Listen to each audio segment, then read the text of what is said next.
Good evening, campers. This is Doc Ito. If you brought the Vienna sausages, I've got the pork bean.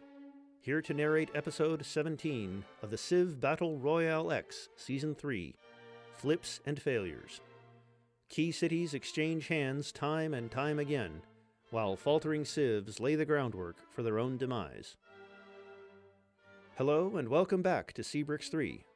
I'm Pork Bean, your narrator for this week's installment, and I'll be guiding you through the continued chaos and questionable decisions in the forthcoming slides. Varea's map shows us the cylinder as of the end of Part 16.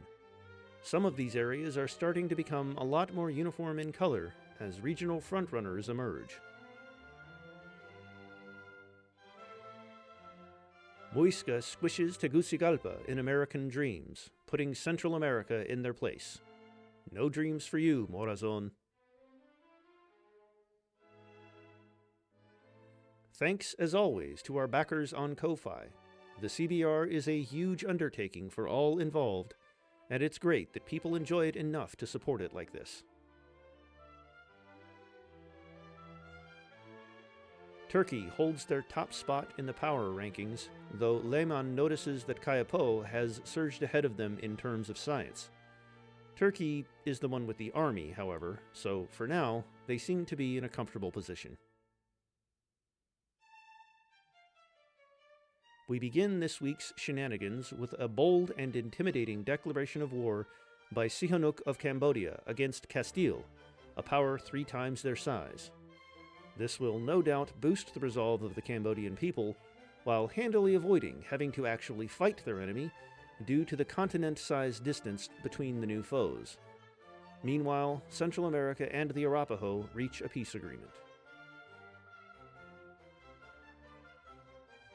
With those two powers now at peace, they are free to safely stare at each other across the Gulf of Mexico, while hopefully putting some effort into bolstering up their navies. This could, one day, be the site of a great maritime clash. Or perhaps it could end up as unusable and clogged with ships as the Mediterranean. Calvin Klein attempts to peddle designer undergarments in Ainaro to a mostly unreceptive Timorese market. All eyes are instead locked on the naval assault on Galiwinku as Zanana Guzmao works to establish a beachhead on the Australian mainland. The Ainu begin to buckle under the assault of the Gokturks on their 2 continental holdings. The Gokturks are using their unique unit, the Toygunlar, which offers no combat advantage over the knight, but does allow them to build courthouses in any city, which is cool. Pretty Nose joins Sihanouk in the non-war against Castile. Rio de Janeiro suffers, but the city hangs on at 0 HP, owing to the Kayapo's military imbalance and relatively few melee units in the area. It's certain to fall, however, collapsing even more of the Amazon region into the Cromoro Greater Metropolitan Area. Meanwhile, the other Rio, de la Plata, pieces out with the Inca. This is good timing for Tupac, as it frees up his forces to join with the Gokturks in a declaration of war against Ming. Ming seems relatively unfazed by the dual declarations of war, however, protected on both fronts by Han territory as well as the Pacific Ocean. It's a good job, too, as the dynasty looks like easy prey, with just a thin layer of units spread around for defense. Compare that to the depth of the North Korean carpet, a veritable jam of infantrymen prepared to repel any invasion into this hermit kingdom.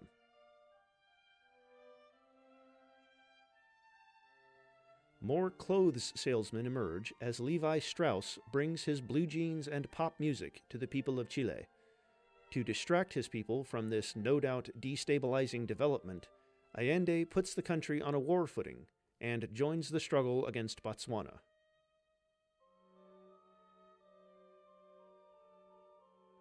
Rio de Janeiro falls, and the Brazilian government flees to Recife, another city with 0 HP.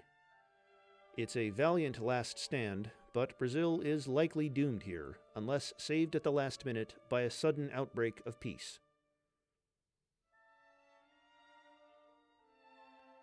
Mali re-establishes control in Tegdaust after Tetouan has briefly flipped it back in the last part. If the war continues, we could see Mali completely absorb the Tetouan core and leave Alhura locked into her Mediterranean holdings.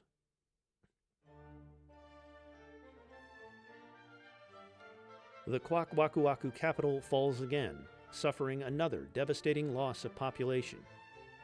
With much of their army made up of their unique scout replacement, the Kwakwakuaku seem unlikely to recover their home and now find themselves on the run up into Alaska.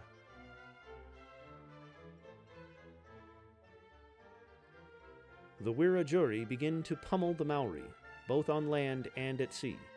The Maori's mainland Australian holdings have been quickly surrounded by Wiradjuri knights, while the island city of Tokaanu has been quickly overrun. Things are not going well so far for the Maori.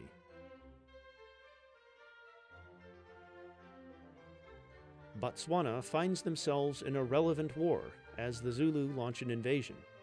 Tech will be a deciding factor here, as the Botswanan horsemen and triremes are far outclassed by the Zulu knights and carracks.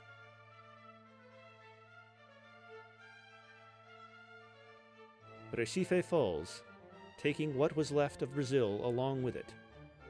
Despite some nice settles, the surrender of Salvador sealed Pedro I's fate as leader of a declining empire. Sadly, Brazil will be remembered only for failing to live up to the performance of their CBR predecessors. F.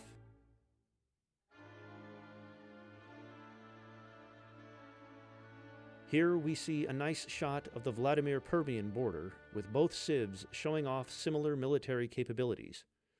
Vsevolod has recruited several of his unique Prince's Retinue units that replace the Long Swordsman, while Azike boasts the Batir as a substitute for the knight.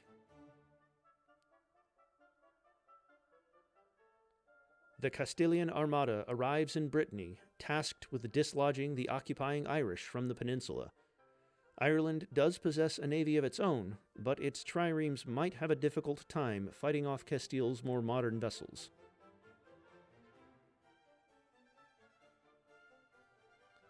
The Mori shogunate basks in splendid isolation, with much of Japan finally under its thumb. Motonari has at last begun training settlers in earnest, but by now, much of the prime real estate has already been snapped up. Still, with 3 settlers, he should at least be able to comfortably snap up what's left of his own home islands. Meanwhile, in the north, we can see the Ainu city of Shiraoi is holding on, despite the Gokturk onslaught.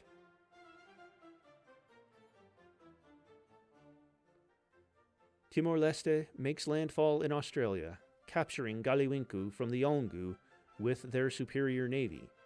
Land reinforcements will be required to prevent a flipfest, however.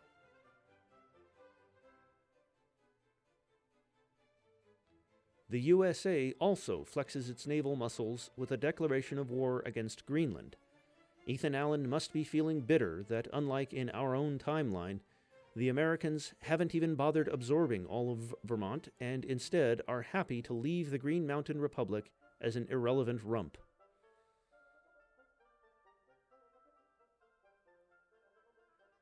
With as yet little movement from Michael Collins, Castile easily retakes Oviedo and thus pushes the Irish out of their European outpost.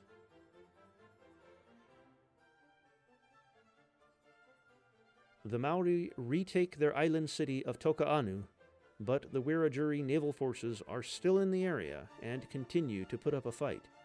What's worse, the island has been traded for the much more important mainland city of Pukekohe, which has been completely overrun by Wiradjuri knights and is currently being put to the torch.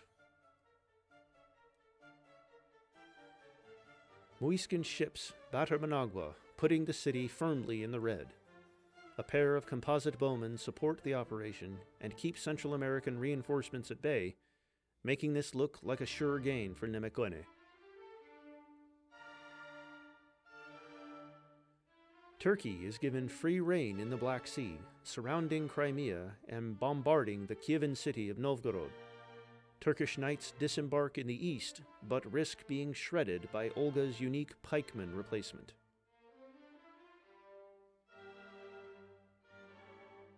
The Irish Navy arrives in Brittany to assess the situation.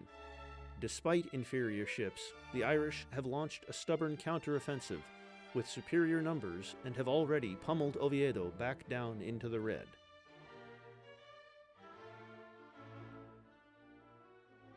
With their second city of Fez suffering at half HP, Tetuan calls upon CCP General Peng Duhai to lead the defense. Mali will need to move their triremes up north from Kankan to bypass both the mountains and the mounting Tetuan resistance.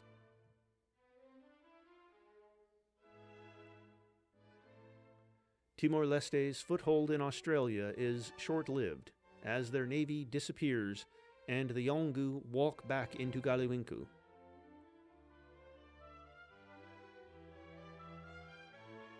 Little movement in the ongoing Zulu-Botswanan conflict, other than a few skirmishes along the border.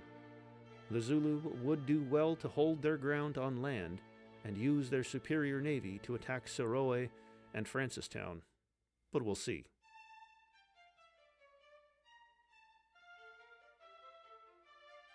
A quick look at the Massagethe Corps reveals a pretty abysmal technology gap, with not a single knight among their ranks to match those of the surrounding empires.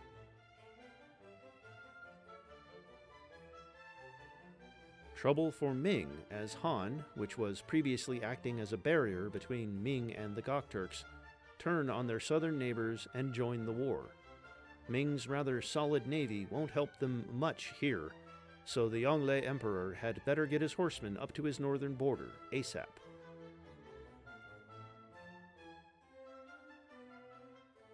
Tokaanu disappears, suggesting it was flipped once again and then torched by the Wiradjuri, giving them one fewer problem to deal with. The knights turn on Taumaranui, continuing to drive the Maori out of northeastern Australia.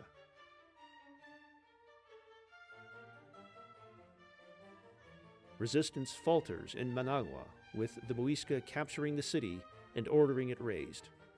Sonsonate would be another easy target for Nemequene, but San Salvador has only one water tile to attack from and would likely require the support of land troops.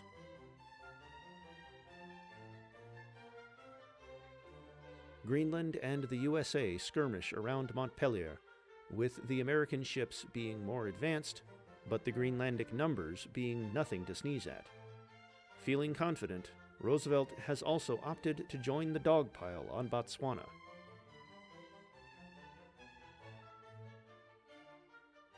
Ireland successfully retakes Oviedo, with the Irish army stranded across the Channel and the Castilian army blocked by Anglo-Dutch territory. This city is proving to be a true test of the two civs' naval prowess.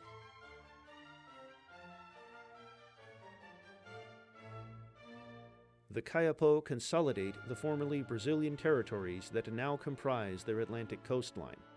Their gargantuan science lead also takes them into the industrial era, though Raoni still lacks any gunpowder units.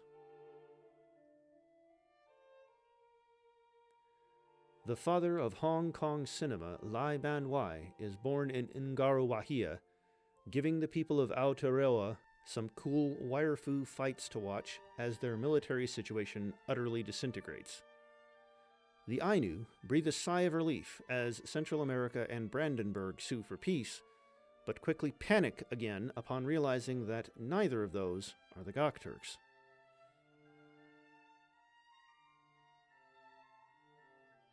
Satisfied, the Muisca end the burning of Managua and begin naval operations against Guatemala City. The mountains seem to be working against Morazon here, making his own capital difficult to reinforce.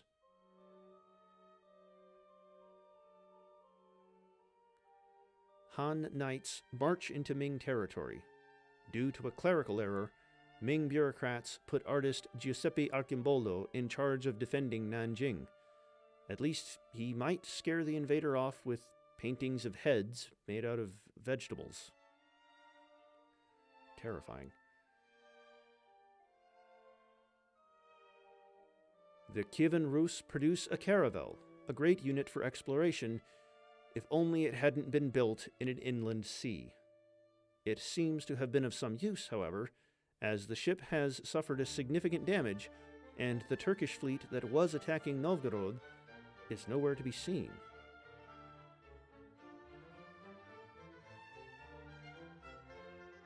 Shiraoi falls, with the pressure now on the Ainu to fall back and defend their remaining mainland city, or risk being the second Japanese civ to be pushed out of the continent.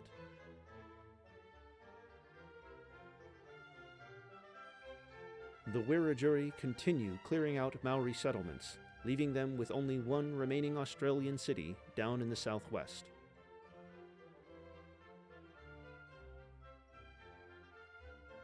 While one Australian empire is busy kicking out invaders, the other is struggling to keep them out, as the Yolngu once again lose Galiwinko and have suffered serious damage to their other two cities. The Bengali fleet drifts aimlessly through the Torres Strait, still slightly damaged from their previous war with Kokang.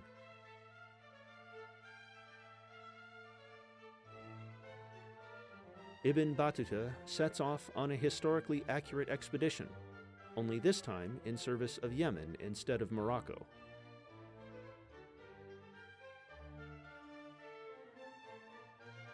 Bengal establishes a colony on the godforsaken Kerguelen Islands, a cold, desolate place with no resources other than cabbages and the occasional whale. Naturally, a second settler eyes the neighboring island.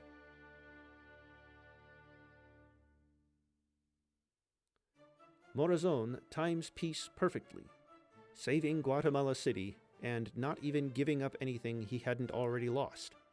That should teach him a future lesson about this war thing.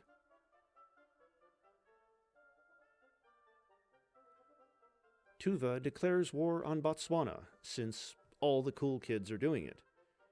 A truly vast number of ships litter the Mediterranean, which at this rate is going to have more wood in it than water.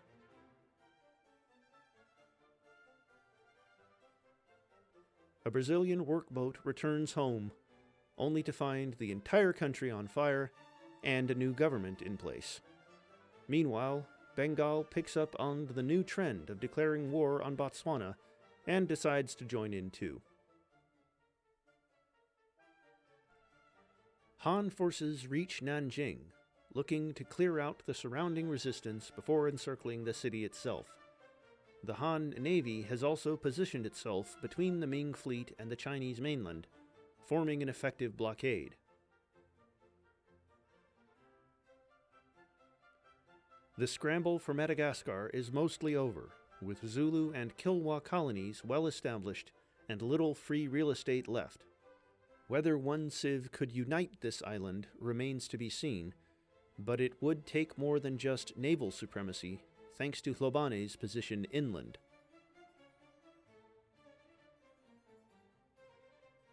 Little has changed since the Gokturk capture of Shiraoi, but the Ainu troops that had been defending it are now completely cut off. German painter Albrecht Dürer defects to North Korea.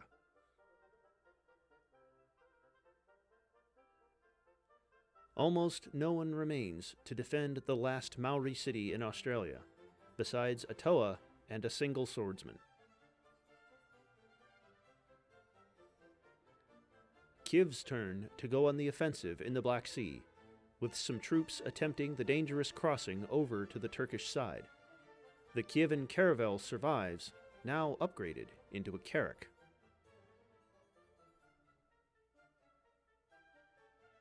Mojave leads the way in settling tiny islands in the Pacific, always a good insurance policy for any CBR contender.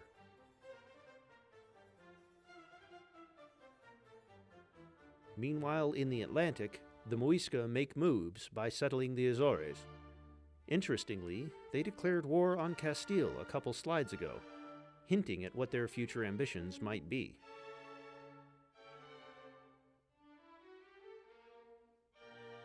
The Yolngu retake Galiwinku for the second time this part, as the Timor-Leste armada evaporates once again.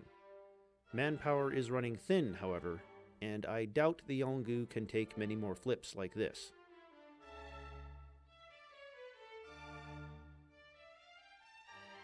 More troops brave the Black Sea as Princess Pingyang, daughter of Emperor Gaozu, rises to lead the Kievan forces in their time of need.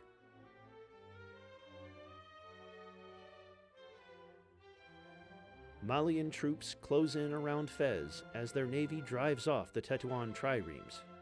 Despite a still decent number of Tetuan units in the area, this city is looking like a confident capture for Sundiata, as he has plenty of reserves and most of his land units are actually on land.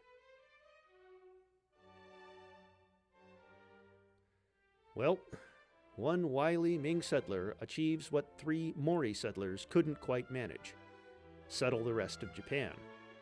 What's more, it's been reinforced with a Shenji musketeer, Ming's unique and early musketman replacement. If this doesn't break Motonari out of his isolation, nothing will.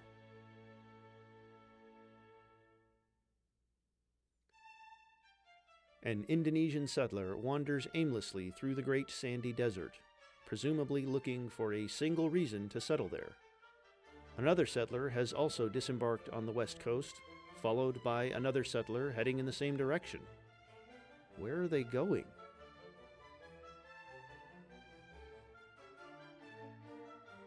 Milingimbi falls almost to 0 HP, just needing a little bit more of a push from the Timor Navy. Here to provide that push comes Sultan of Algiers and Ottoman corsair Baba Aruch, no stranger to battering down coastal fortifications.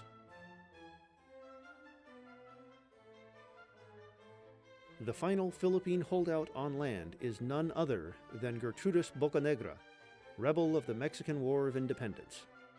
Otherwise, Indonesia seems to have consolidated their gains in the Philippines quite nicely.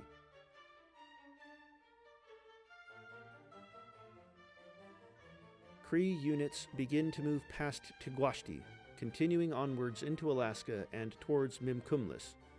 The mountains are the only thing between the Kwakwakuwaku and a complete rout, as they certainly don't have much of an army to speak of.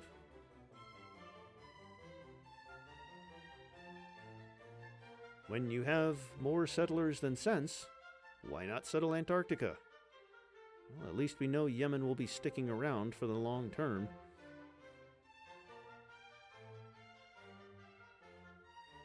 The Ming Navy looks to have seen off the Han fleet, which is good news as some of their island holdings as well as their new Japanese city were beginning to take damage. The situation on land looks far worse for Ming, although they are now fielding a few more of their unique musketmen.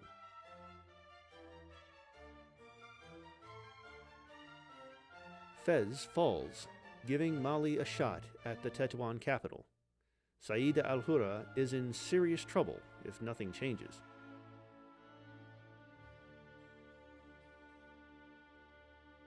Indonesia and the Philippines make peace, leaving the latter to roam the seas in their remaining ships.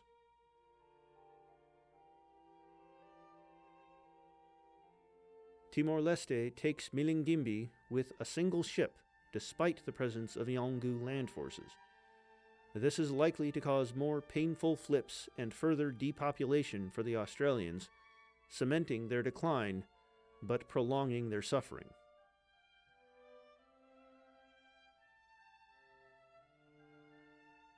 Sly Stallone brings the funk to South America because with 110 population in 2 cities, someone is bound to like it.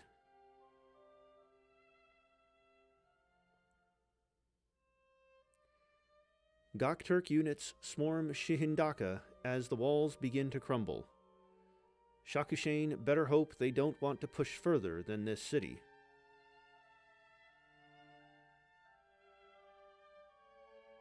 Surprisingly, our first shot of some of India, revealing an all-out kill-one assault on Pandya's southern islands.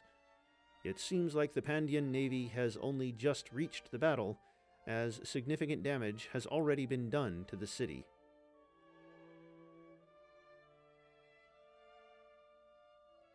Still no naval action in South Africa, but Cetshwayo has decided to go on the offensive on land using his superior units. A newly trained Zulu Ibuto heads towards Francistown.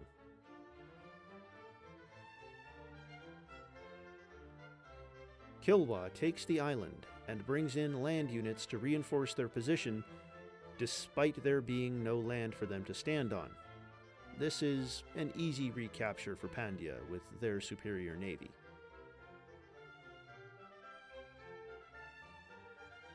Cree units weave through the mountains, attacking Kwak positions in Esipit as well as Mimkumlas. They also have a frigate, providing an extra level of bombardment on Kwak coastal cities.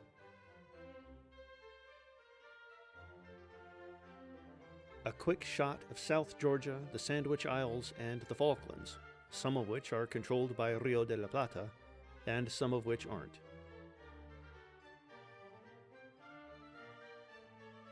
Mecca, the holiest city in Islam, is founded on Earth's least accessible continent. Good luck making the Hajj this year.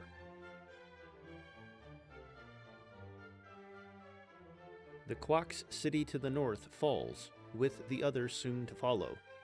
Aside from the scouts, Willy Seaweed also has a few swordsmen offering a token resistance to the Cree Knights. Ah, that explains the situation in Tetuan. Saida al-Hurra has abandoned her own civilization to the Malians, instead choosing to start a new life privateering for the Maori. If the Maori suddenly lose all their most important cities, we'll know why.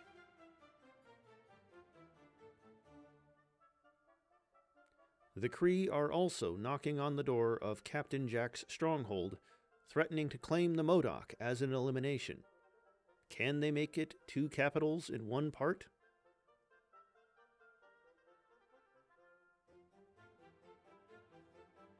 Han soldiers ravage the countryside as they fully encircle Nanjing.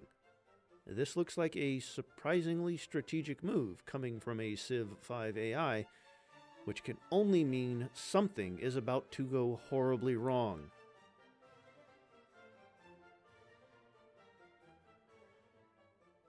The internal combustion engine is developed as Kaya Po generals move away from the simple horse, instead ordering their pikemen from the comfort of a Willis 4x4 utility truck. At the same time, the Sistine Chapel is finally completed.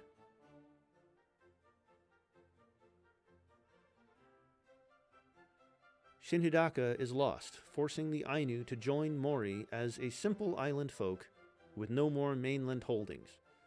The Ainu do have another settler ready, but if I were them, I wouldn't risk it.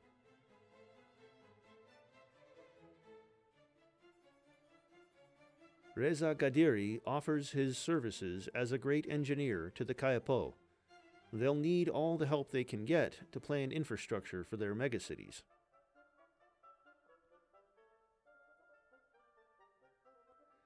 The Wiradjuri struggle to seal the deal with the Maori, as the latter hang on in their last Australian city of Marikawai. Indonesian settlers continue their suspicious activities, so far unnoticed by the indigenous people.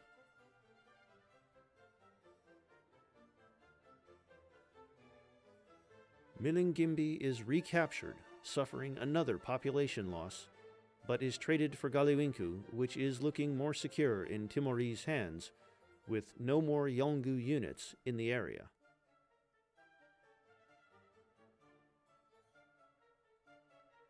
Mel Gibson makes a rare appearance, this time in Greenlandic Canada, where presumably he can do nothing controversial. The U.S. Navy looks a little thin on the ground compared to how it looked previously, perhaps owing to the Greenlanders' greater strength in numbers.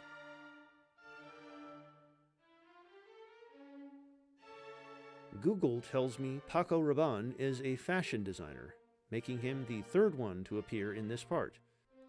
How he will affect developments in South America is yet to be determined.